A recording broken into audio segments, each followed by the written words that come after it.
Yes, the first question of the day क्या है आज का पहला क्वेश्चन?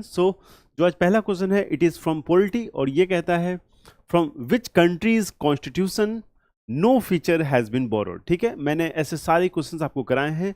आई होप कि आपको याद होगा कि जितने भी कंट्रीज से जो भी प्रोमिनेंट फीचर्स हैं हमारे संविधान में वो किस किस देश से बोरो किए गए हैं उसके बारे में आपको अब बहुत अच्छी जानकारी होगी। तो उसी से रिलेटेड एक क्वेश्चन है, प्लीज जवाब देने की कोशिश कीजिए। यहाँ पूछ रहा है कि from which countries constitution no feature has been taken, मतलब किस देश के संविधान से कोई भी विशेषता जो है वो नहीं ली गई है। ठीक है, सो चार ऑप्शन हैं, आपको बताना है कि किस कंट्री के कॉन्स्टिट्यूशन से हमने कोई भी चीज बोरो नहीं किया है, यानी कि उस देश के कॉन्स्टिट्यूशन को हमने यूज नहीं किया है।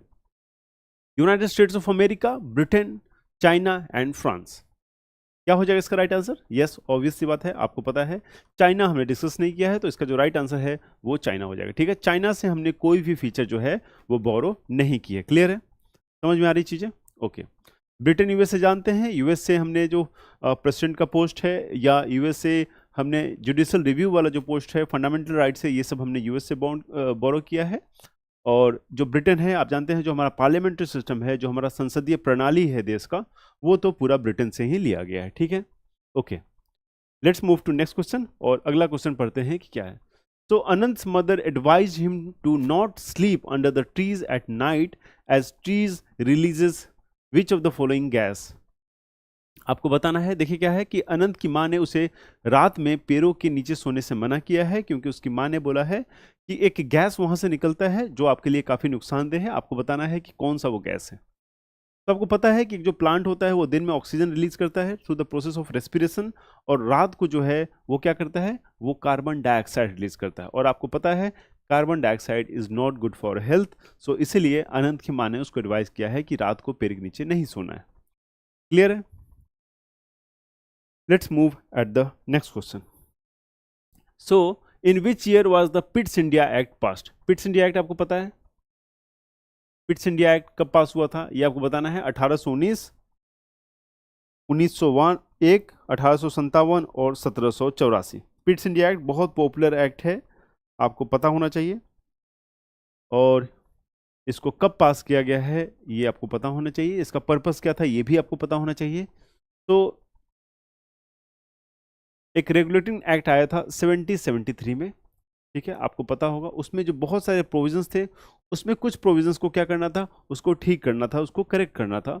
उसी को करेक्ट करने के लिए पिट्स इंडिया एक्ट जो है वो ब्रिटिश गवर्नमेंट लेके आई थी, और वो जो एक्ट था वो आया था आपका 1784 में। ठीक है, सो पिट्स इंडिया एक्ट केम इन 1784। क्लियर है, समझ में आ रही चीजें? Okay, next question. Which among the following issue are abolished by Article 17 of Indian Constitution?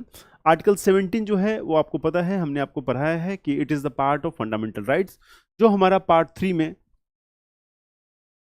जो हमारा पार्ट 3 ऑफ द कॉन्स्टिट्यूशन है वो क्या है, वो है फंडामेंटल राइट्स, और उसके अंदर हमने पढ़ा है आर्टिकल 70। तो आर्टिकल 70 कहता है कि अनटचेबिलिटी की जो प्रैक्टिस है, जो छुआछूत का जो प्रैक्टिस है, उसको ये क्या करता है, उसको प्रोहिबिट करता है। ठीक है, उसको एक एक पनिशमेंट उसके लिए है, प्रोसीजर है, और उसको ये पूरी तरह से क्या कर रहा है, एबोलिश कर रहा है। ठीक है, वो पूरी तरह से उसको रद्द करता है। तो क्या हो जाएगा इसका answer? The right answer is untouchability. ठीक है, untouchability is the right answer, please याद रखिए इसको, इट इज वेरी इंपॉर्टेंट। तो let's move to next question, अपने अगले प्रश्न की तरफ चलते हैं। यस, क्या है अगला प्रश्न कि by which of the following process does a solid substance directly converted into gas? निम्नलिखित में से किस प्रक्रिया द्वारा एक ठोस पदार्थ जो है सीधे गैस में परिवर्तित होता है? यस, डिपोजिशन, सब्लिमेशन, वेपोराइजेशन या फ्यूजन। बहुत आसान है, आपने बिल्कुल इसको पढ़ा होगा अपने साइंस के बुक में, स्कूल टाइम में ही हमने इसको पढ़ा है। और ये जो क्वेश्चन है मैं आपको बता रहा हूँ, ये क्वेश्चन बार बार है आपके एग्जाम में आता है।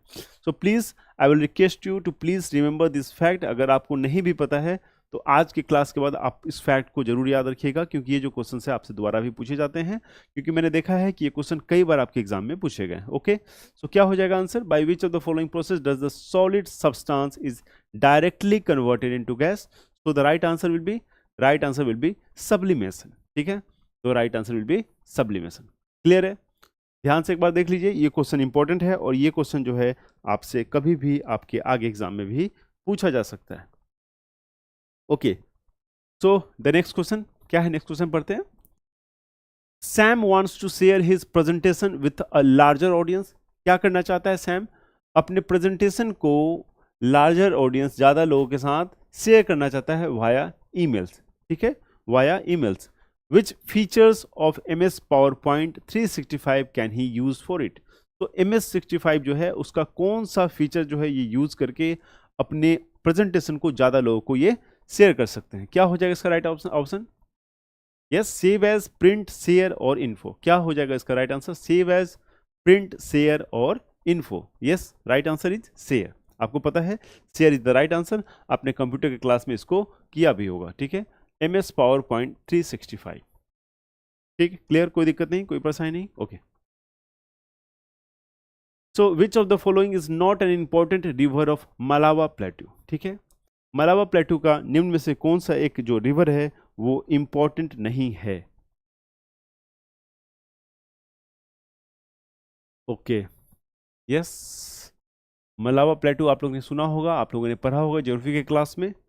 आई होप कि आपको याद हो. तो आपको बताना है कि निम्नलिखित में से कौन सा मलावा पठार की महत्वपूर्ण एक नदी नहीं है? चंबल, महानदी, केन या बेतवा.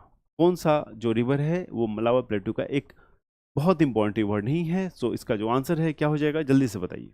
यस, क्या हो जाएगा राइट आंसर इसका? इसका जो राइट आंसर है वो है महानदी. ठीक है, इसका जो राइट आंसर है वो हो जाएगा आपका महानदी. तो ये जो तीनों रिवर हैं ये बहुत इंपॉर्टेंट रिवर है.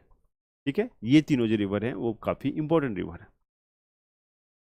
Okay, let's move to next question. अपने अगले प्रश्न की तरफ चलते हैं और देखते हैं कि इसमें हमसे क्या पूछा जा रहा है. तो आपको पता है कि इंडिया का जो ट्रॉपिकल रीजन है और या बाकी इसके जो रीजन है, ये सारे रीजन में इंडिया के अलग अलग जो पेड़ हैं, जो वनस्पति हैं, जो फॉरेस्ट हैं वो पाए जाते हैं और उनका अलग अलग क्या है, वर्गीकरण है, उनका अलग अलग क्लासिफिकेशन है. तो आपसे उसी रिलेटेड एक प्रश्न यहाँ पूछा जा रहा है कि in India trees of which forest. Bharat में किस प्रकार का जो वन है वो सेट देयर लीव्स. ठीक है, अपने पत्तों को सेट करता है, मतलब छोड़ता है for about 6 to 8 weeks in dry summer. मतलब भारत के किस प्रकार के वन में वृक्ष शुष्क ग्रीष्मकाल में लगभग 6 से 8 सप्ताह तक अपनी पत्तियां गिराते हैं. 6 से 8 सप्ताह है यहाँ पे, इसका ध्यान देना है. 6 से 8 सप्ताह तक अपनी पत्तियां गिराते हैं. Yes, tropical deciduous forest, tropical evergreen forest, mountain forest या tropical thorn forest and scrubs. Yes, क्या हो जाएगा इसका right answer? Tropical deciduous forest, tropical evergreen forest, mountain forest या ट्रॉपिकल ट्रोन फॉरेस्ट. तो इंडिया में जो सबसे ये जो अपने पत्ते गिराते हैं, जो एक पत्ते, जो एक पेड़ है, एक पेड़ का प्रकार है बेसिकली, आपने ज्योग्राफी में पढ़ा होगा या इन्वायरमेंट में भी आपने इसको पढ़ा होगा. तो ये जो पेड़ है ट्रॉपिकल डिसिडुअस फॉरेस्ट कहलाता है और ये शुष्क जब ड्राई सीजन होता है तो 6 से 8 महीने के लिए अपने पत्तों को गिराता है या उसको सेट करता है. ठीक है, so right answer will be tropical deciduous. ठीक है, आप ध्यान रखिएगा, भारत में 6 से 8 महीने के लिए ट्रॉपिकल डिसिडुअस यानी उष्णकटिबंधीय पर्णपाती वन.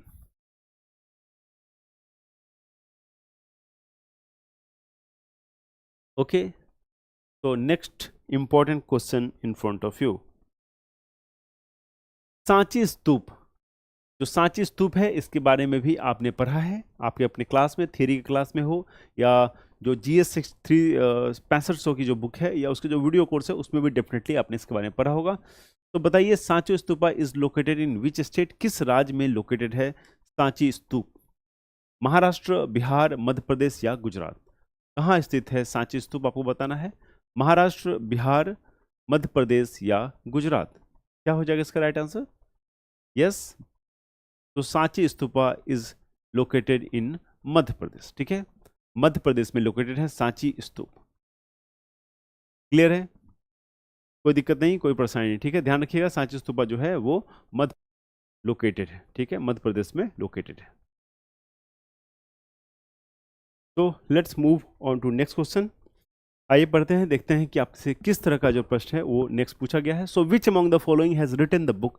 ये भी प्रश्न बार बार आते हैं. अगर कोई बहुत महत्वपूर्ण बुक है तो उससे रिलेटेड भी प्रश्न आपको आपके एग्जाम में देखने को मिलते होंगे. खास करके जो GS वाला सेक्शन है उसमें टीसीएस कोशिश ये करता है कि इसको मल्टी डायमेंशनल बनाया जाए, बहुत सारे जीके के प्रश्न हो, आपके बहुत सारे ट्रेडिशनल प्रश्न हो, करंट ओरिएंटेड भी प्रश्न आपसे पूछे जाते हैं।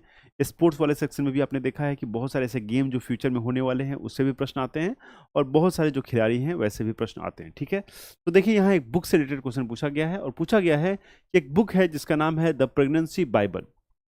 द प्रेगनेंसी बाइबल, इस बुक के जो लेखक हैं उनका नाम आपको बताना है। तो who is the writer of pregnancy bible? तो what will be the right answer? The right answer will be Kareena Kapoor. ठीक है, the right answer is Kareena Kapoor. इसको याद रखिएगा, इंपॉर्टेंट है ये, क्योंकि कोई भी ऐसे जो कलाकार हैं इस तरह की अगर बुक लिखते हैं तो टीसीएस का बिल्कुल नज़र इस पर रहता है, और टीसीएस कभी भी ये आपसे सवाल पूछ सकता है।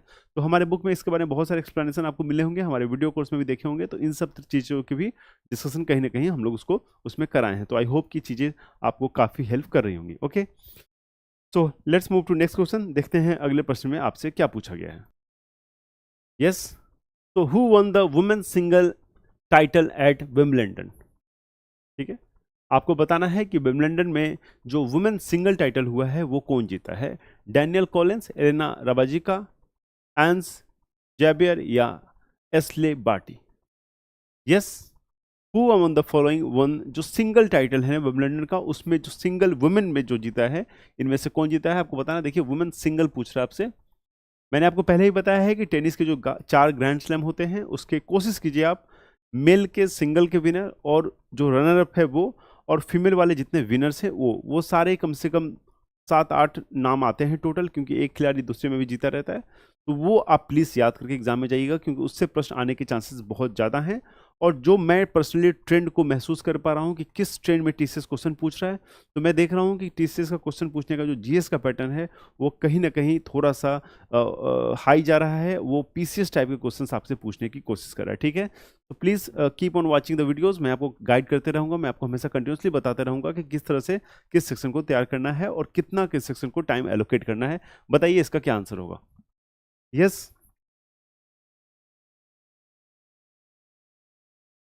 So right answer is Elena Rybakina. ठीक है, एलेना रिबाकिना, और ये कहाँ से है? ये कजाकिस्तान से है।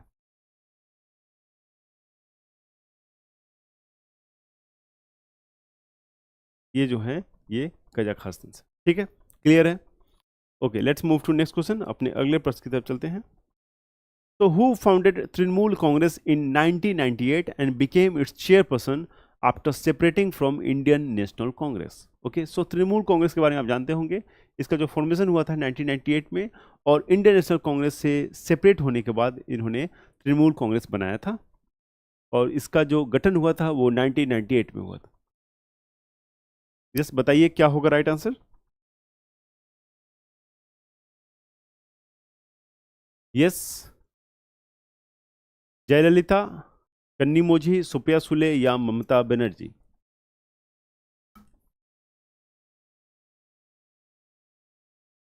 ये बहुत ही आसान क्वेश्चन है। आई होप आप सभी लोग इसका सही उत्तर बताए होंगे। So right answer is Mamata Banerjee. Right answer is Mamata Banerjee. Okay, next question. So which of the following pairs of tournament format is correct? ठीक है, एक पेयर है टूर्नामेंट के फॉर्मेट का, आपको बताना है कि इनमें से कौन सा फॉर्मेट है ये जो करेक्ट है। ठीक है, क्या है? सैयद मुश्ताक अली ट्रॉफी T20 में होता है, और विजय हजारे ट्रॉफी जो है वो 50 ओवर्स का होता है। ये आपको बताना है कि इनमें से कौन सा सही है, कौन सा गलत है, क्या दोनों सही है या क्या दोनों गलत है? यस,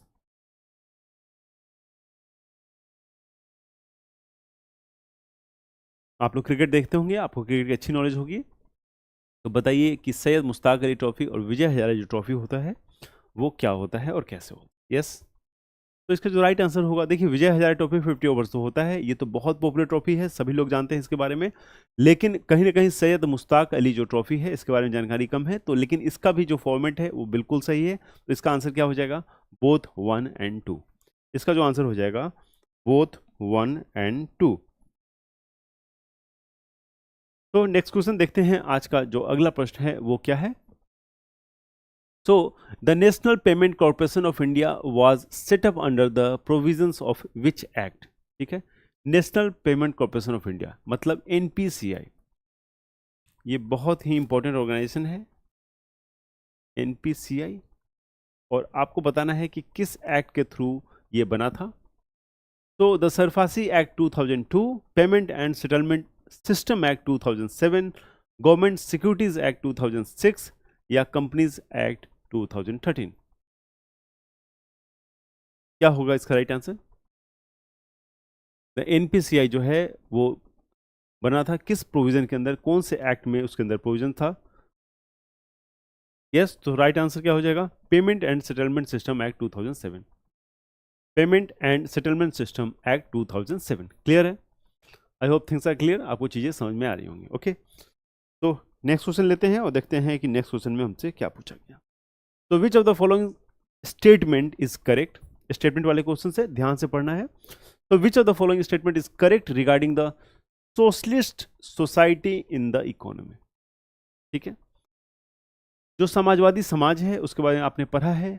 मैंने आपको बताया है कि हमारे कॉन्स्टिट्यूशन में भी लिखा है कि हमारा जो डेमोक्रेटिक सोशलिस्ट है, ठीक है, हम मतलब सोशलिज्म को भी हम फॉलो करते हैं। सोशलिज्म को फॉलो करते हैं इसका मतलब ये नहीं है कि कंट्रोल मतलब फुल सोशलिज्म वाले ही कंट्री है, लेकिन सोशलिज्म भी हमारा एक प्रेफरेंस है। ठीक है, सो आपसे यही पूछा जा रहा है कि जब सोशलिज्म होगा पूरी तरह से तो वहाँ पे क्या कॉन्सेप्ट होंगे, चीज़ें कैसी होंगी। अगर इसकी समझ आपकी अच्छी है तो डेफिनेटली आप इस क्वेश्चन का आंसर दे सकते हैं। तो दो ऑप्शन है, आपको बताना है कौन सा सही और कौन सा गलत। पहला जो ऑप्शन है, the government decides what goods are to be produced. ठीक है, what goods are to be produced. Distribution of goods under socialism is supposed to be based on what people need. ठीक है, what people need. ठीक है, तो यहाँ क्या कह रहा है कि गवर्नमेंट डिसाइड करती है कि कौन से सामान को हमें बनाना है या उसका उत्पादन करना है। ये बिल्कुल सही है, सोशलिज्म में यही होता है। ठीक है, सोशलिज्म में यही होता है कि गवर्नमेंट जो है वो फाइनली डिसाइड करती है कि कौन से प्रोडक्ट को हमें बनाना है, ठीक है, उसका उत्पादन किसका करना है। दूसरा है डिस्ट्रीब्यूशन ऑफ गुड्स, मतलब जो भी गुड्स बनते हैं, जो भी प्रोडक्ट प्रोड्यूस होते हैं, उसका डिस्ट्रीब्यूशन कैसे होगा। तो उसका जो डिस्ट्रीब्यूशन है under socialism is suppose to be, मतलब ऐसा होना चाहिए कि वो जो है लोगों के ज़रूरत के अनुसार हो। मतलब क्या लिखा है, समाजवाद में माल का वितरण, मतलब जो गुड्स हैं उसका डिस्ट्रीब्यूशन, माल का वितरण लोगों की आवश्यकता के आधार पर किया जाता है। ये बिल्कुल सही है। क्या लिखा, पीपल नीड। ठीक है, तो सोशलिज्म में क्या है, everyone according to need and everyone according to capabilities. तो आपसे उतना ही लिया जाएगा जितना आपका कैपेबिलिटीज है, और जितनी आपकी जरूरत है आपको उतना ही दिया जाएगा। ठीक है, तो यहाँ पे नीड की जगह क्या होगा, यहाँ पे डिजायर अगर लिख दिया जाए तो सही होगा? बिल्कुल सही नहीं होगा, क्योंकि आपकी जो जरूरत है, आपकी जो डिजायर है, उसमें जमीन आसमान का अंतर होता है। तो सोशलिज्म का जो कॉन्सेप्ट है, जब समाजवाद की का सिद्धांत लागू होता है किसी देश में, किसी एरिया में, तो वहाँ पे आपकी जो जरूरत है उसका पूर्ति जो है वो सरकार करती है। ठीक है, तो प्लीज ध्यान रखिएगा, इसका आंसर हो जाएगा बोथ 1 एंड 2। क्लियर है? तो आइए अब अगले प्रश्न की तरफ चलते हैं। तो natural language processing NLP is a branch of artificial intelligence that helps computers, yes, human language. So natural language जो प्रोसेसिंग है, it is an artificial intelligence. ये क्या है, एक तरह का आर्टिफिशियल इंटेलिजेंस है, मतलब AI है। ये एक शाखा है बेसिकली जो कंप्यूटर को मानव भाषा में क्या क्या मदद करती है, क्या उसको समझने में मदद करती है, व्याख्या करने में मदद करती है, या हेर फेर करने में मदद करती है। चारों ऑप्शंस आपके सामने हैं, जल्दी से पढ़िए, समझिए और बताइए कि क्या होगा इसका right answer. It is an AI, so it must be helping people. तो कैसे हेल्प करता है ये चीज़, natural language processing, a branch of artificial intelligence. What would be the right answer? तो इसका आंसर हो जाएगा आपका 1, 2 एंड 3। ठीक है, सारे जो हैं इसके आंसर हो जाएंगे 1, 2 एंड 3। क्लियर है? कोई दिक्कत नहीं है, समझ में आ गई चीजें? Okay, let's move to next question. Yes, क्या हो जाएगा क्वेश्चन? तो क्वेश्चन है आपका कि which among the following teams was defeated in Asia cup finals. ठीक है, एशिया कप फाइनल्स 2022 में कौन जीता था आपको बताना है, और कौन हारा था, मतलब फाइनल्स में कौन हारा था, किसको हरा के कौन जीता था। तो यहाँ पे आपसे पूछा जा रहा है कि हार किसकी हुई थी, ये बताना है। तो Pakistan, Sri Lanka, Afghanistan, India. So the right answer is क्या हो जाएगा, वो हो जाएगा पाकिस्तान। पाकिस्तान जो है हार गई थी, और किससे हारी थी? पाकिस्तान जो है श्रीलंका से हारी थी। अगर अगली बार आपसे पूछा जाए या इसी साल आपसे क्वेश्चन आए कि कौन जीता था, तो ध्यान रखिएगा जो श्रीलंका है इट्स वाज अ विनर। ठीक है, घर की मैच थी और श्रीलंका ने इस मैच को जीता था। क्लियर है? ओके, तो let's move to next question. अपने अगले प्रश्न की तरफ चलते हैं और देखते हैं यहाँ क्या पूछा गया। ठीक है, सो Harnaaz Kaur Sandhu is an Indian model and beauty pageant title holder who was crowned which of the following titles in 2021? 2021 में इनको कौन सा टाइटल से नवाजा गया या इनको पुरस्कृत किया गया? ठीक है, हरनाज कौर सिंधु, जल्दी बताइए 2021 में इनको मिला है कौन सा टाइटल? इनको 2021 में मिला है।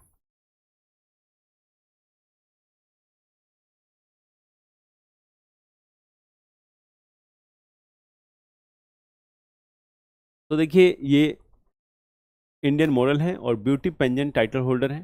ठीक है, तो इनको जो अवार्ड 2021 में मिला है आप सभी को पता होगा, सी गॉट मिस यूनिवर्स अवार्ड। ठीक है, मिस यूनिवर्स अवार्ड। क्लियर है? ओके, तो विच of the following statement is not correct? आपको एक गलत स्टेटमेंट है यहाँ पे क्या करना है, आपको फाइंड आउट करना है। ठीक है, which of the following is an wrong statement? Okay, so Mahendragiri is the highest peak in eastern Ghat. Okay, this is true, ये सही स्टेटमेंट है। The height of western Ghat progressively decreases from north to south, मतलब progressively decreases from north to south. Western Ghat की बात हो रही है, मतलब अगर ये ऐसे हम ड्रॉ करें इंडिया को, ठीक है, इंडिया का अगर लोअर पार्ट ड्रॉ करें तो इधर क्या है? इधर है आपका वेस्टर्न, एक मिनट, इधर है आपका वेस्टर्न घाट और इधर है आपका ईस्टर्न घाट। ठीक है,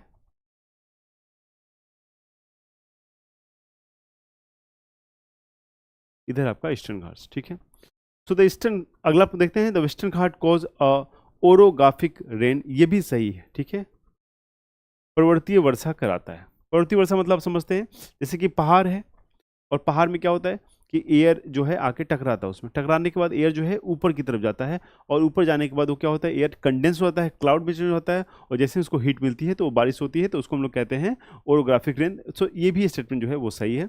the Eastern Ghat stretch from Mahanadi valley to the Nilgiri of south, मतलब यहाँ पे महानदी रिवर के आसपास है और यहाँ नीलगिरी है, तो ये भी स्टेटमेंट सही है।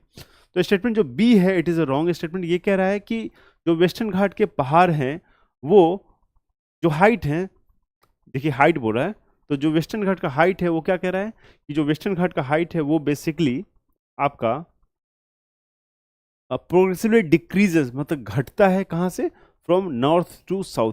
ये गलत है क्योंकि जो नॉर्थ में ये नॉर्थ एरिया हो गया, ये साउथ हो गया, तो जैसे जैसे नॉर्थ से साउथ आता है, जैसे यहाँ पे ये पहाड़ की हाइट होगी, यहाँ पे ये होगी, यहाँ पे ये होगी, यहाँ पे ये होगी और यहाँ पे ये होगी, तो ये बेसिकली क्या है, ये बढ़ता है, तो ये जो स्टेटमेंट है आपका गलत हो जाएगा। ठीक है, तो यहाँ पे होना चाहिए progressively increases from north to south. अगर ये स्टेटमेंट होता तो ये जो आपका सवाल है, ये जो स्टेटमेंट है, ये बिल्कुल सही हो जाता। ठीक है, तो आप समझ गए, वेस्टर्न घाट में जब नॉर्थ से साउथ की तरफ हम आते हैं तो जो हाइट है वो क्या हो जाती है, वो बढ़ जाती है। क्लियर है? Okay, let's move to next question. अपने अगले प्रश्न की तरफ चलते हैं। बताइए, India is the producer of pulse and the consumer of pulse. तो इंडिया का, भारत का जो दालों में एज ए प्रोड्यूसर और कंज्यूमर क्या स्थान है, आपको बताना है। जल्दी से बताइए। देखिए इस तरह के भी प्रश्न आपके एग्जाम में पूछे जा रहे हैं लगातार। दाल पूछ रहा है तो चावल भी पूछ सकता है, गेहूं भी पूछ सकता है, ऑयल सीड भी पूछ सकता है।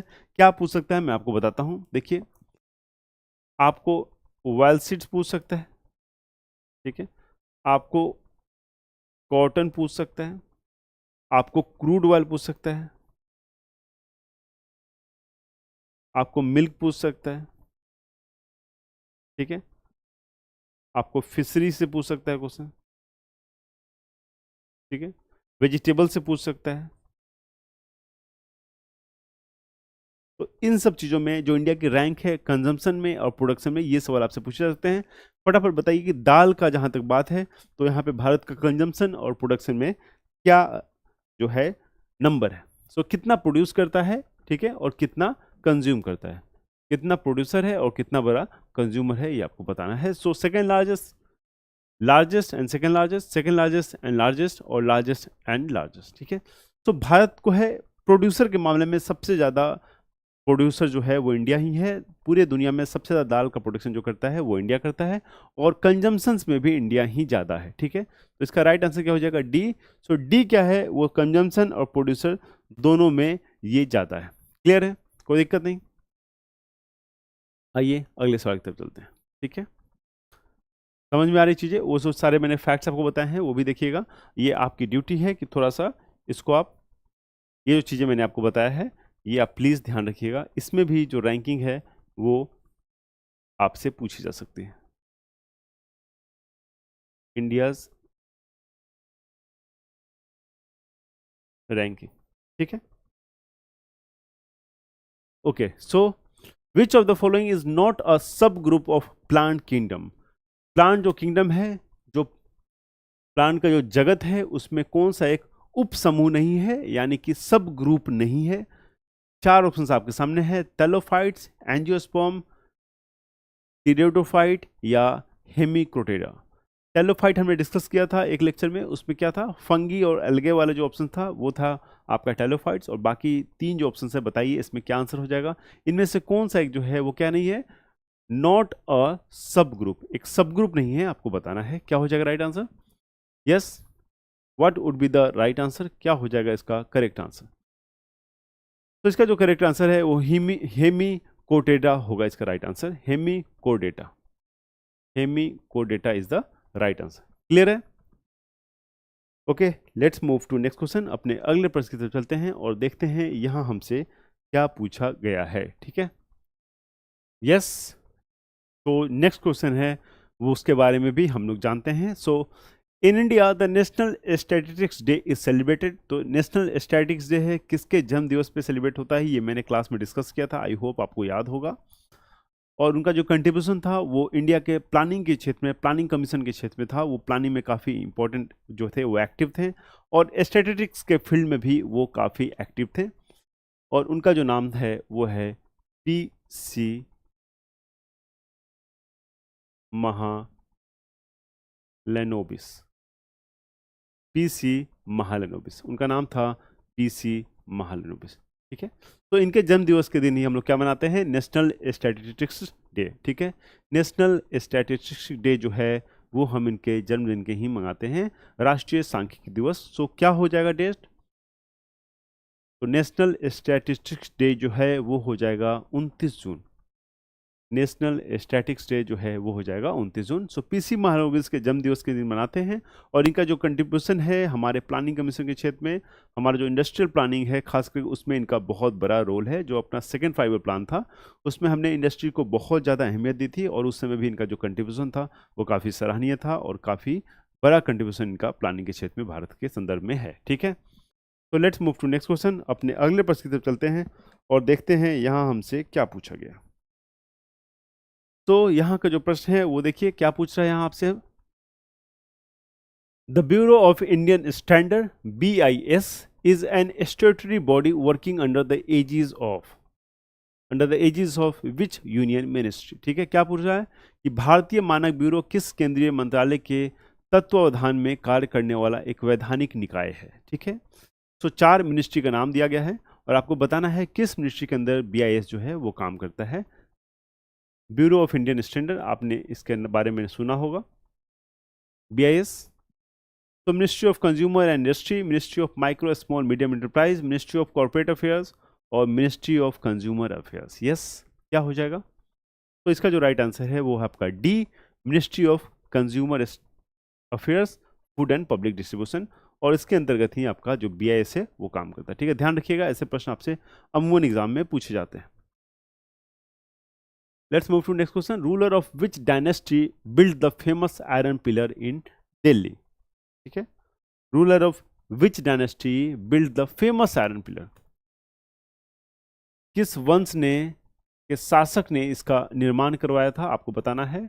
लौह स्तंभ है और दिल्ली में मौजूद है। 4 ऑप्शन है आपके पास, गुप्ता, पल्लव, मौर्य या पुष्यभूति। क्या हो जाएगा राइट आंसर इसका? यस, गुप्ता, पल्लव, मौर्य या पुष्यभीति। तो राइट आंसर इसका हो जाएगा गुप्त। गुप्त काल के जो रूलर्स थे उन्होंने जो आयरन पिलर है दिल्ली में उसको क्या करवाया है, उसको बनवाया है। ठीक है, तो ध्यान रखिएगा किस किस साम्राज्य के जो मेन लीडर हैं उन्होंने, रूलर्स हैं, उन्होंने क्या क्या बनवाया है, ये प्रश्न भी आपके एग्जाम में पूछे जाते हैं। So let's move to next question, अपने अगले प्रश्न की तरफ चलते हैं। ठीक है, so which among the following festivals marks the birthday of great Buddhist saint? Great Buddhist saint Je Tsongkhapa. निम्नलिखित में से कौन सा त्योहार जो है एक महान बौद्ध संत जे चोखाप्पा, महान बौद्ध संत जे चोखाप्पा के जन्मदिन का प्रतीक है? ठीक है, तो सरहुल, लोसार, टूसू या गार्डन नामचोट, क्या हो जाएगा इसका राइट आंसर? बौद्ध के बारे में जो सारे फैक्ट्स हैं वो बहुत इंपॉर्टेंट है। I hope you are aware, सारे जो फैक्ट्स हैं, बौद्ध कब उनका धर्म परिवर्तन हुआ, कब उनको ज्ञान की प्राप्ति हुई, कहाँ उनकी समाधि मिली, कहाँ उनका जन्म हुआ, ये सारे फैक्ट्स आपको याद करने होंगे और आपके एग्जाम में ये फैक्ट्स बिल्कुल आएंगे। मैं बोल रहा हूँ आएंगे, आ नहीं सकते हैं, निश्चित रूप से आएंगे। सो प्लीज़ इस फैक्ट को भी आप तैयार रखिएगा। और इसका जो आंसर है वो क्या हो जाएगा? वो आंसर है गोल्डन नामचोट। ठीक है, गोल्डन नामचोट इज द राइट आंसर। तो आज के क्वेश्चंस का जो टोटल 25 का क्वेश्चन है सीरीज है वो हमने कंप्लीट किया। आई होप कि आपको चीज़ें समझ में आ रही होंगी। जो भी मैंने चीज़ें बताई कि इंपॉर्टेंट है, ये क्वेश्चन आएगा, उसको बहुत बार रिवीजन कीजिएगा क्योंकि निश्चित वो जो प्रश्न है आपको अगले एग्जाम में देखने को मिलेगा। ठीक है, बहुत अच्छे से पढ़ते रहिए। मिलते हैं हम लोग नेक्स्ट लेक्चर में। Take care, bye bye.